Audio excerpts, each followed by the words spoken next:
ఉంటాయి? వాటిని ఎలా కనుగొనాలి?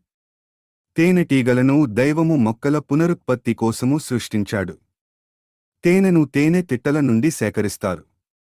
తేనెటీగలు తన సంతాన ఉత్పత్తి కొరకు తేనెను పుష్పించే పుష్పాల నుండి సేకరించి ఆ చుట్టుపక్కల ప్రాంతాలలోనే నీరు పుష్కలంగా ఉండే చోటును గుర్తించి తోటగట్టులలోనూ, చెట్ల కొమ్మలకు, పెద్ద రాళ్ల అడుగు భాగములలో, కొండపేట్లకు, తీగల గుంపులలో, అనువైన అనేక ప్రాంతాలలో ఈ తేనె తిట్టలను పెట్టుకుని వాటి సంతాన ఉత్పత్తి చేసుకుంటాయి.